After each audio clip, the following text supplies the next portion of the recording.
कैसे मिले आप? हाँ यार, हम लोग तो मेरी पहली फिल्म थी जो सेकंड रिलीज हुई, लेकिन मैंने पहले साइन की थी, वो थी नाराज भट्ट साहब के साथ, महेश भट्ट के साथ।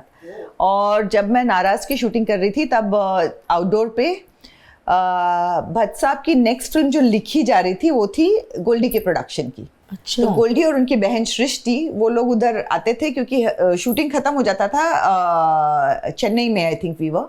तो उसके बाद में वो लोग उनका स्टोरी सेशन हुआ करता था रात में, then again we would shoot in the day.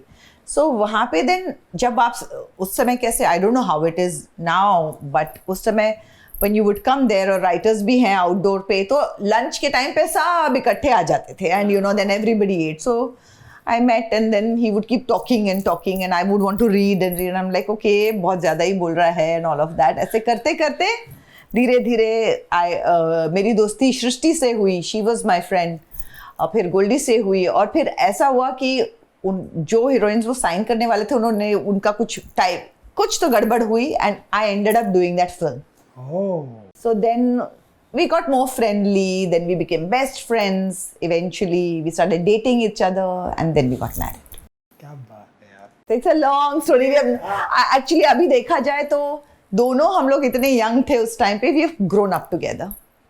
So there's an understanding. जो मराठी होते हैं वो पंजाबियों को सही समझते हैं।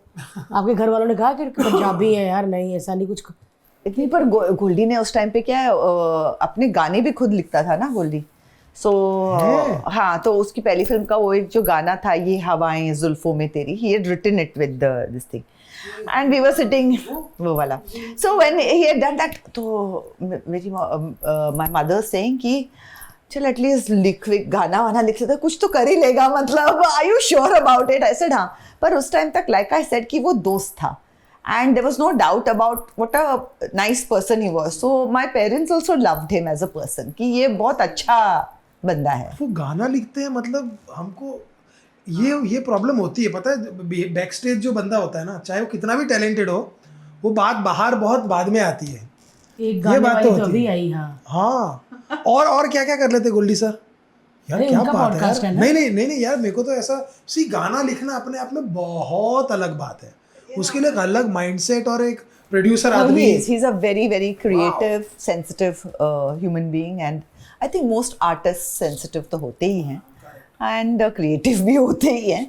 Yeah, but I think Goldie जो है, he has been brought up amongst women क्योंकि 3 बहनें हैं।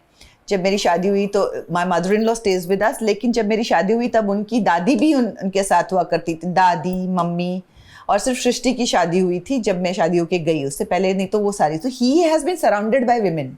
और उनके फादर अनफॉर्चुनेटली उनकी डेथ बहुत अर्ली हो गई थी, तो उनके ऊपर ही वो जिम्मेदारी थी in that sense, you know, बच्चों के ऊपर ही। So he started working early, I started working early.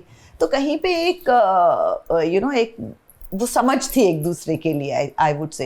And I think कि जब आप इतने स्ट्रॉन्ग विमेन के साथ when you grow up, so I felt कि he always understood a woman, the way he handles a woman is very nice and that was very important for me कि एक respect कैसे होता है।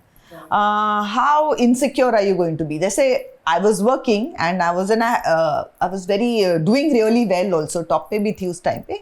So if I ever went for a party or anything, it was never कि कहाँ जा रहे हो, क्यों कर। गोल्डी ने मुझे कभी भी नहीं पूछा आपको करना है, अच्छा। He never ever asked me कि ये क्यों, वो क्यों, वैसे क्यों नहीं, ये कौन आया, किसने। He has never questioned. So and which is how it should be. मैं करती हूँ question नहीं ना, so why should it be? But that was important for me कि एक जब बंदा secure होता है तो he can give you that space and you know that you do that a lot also. So you know it's not always easy. Correct. So for a woman to have a person who respects you for what you do is very important. Correct.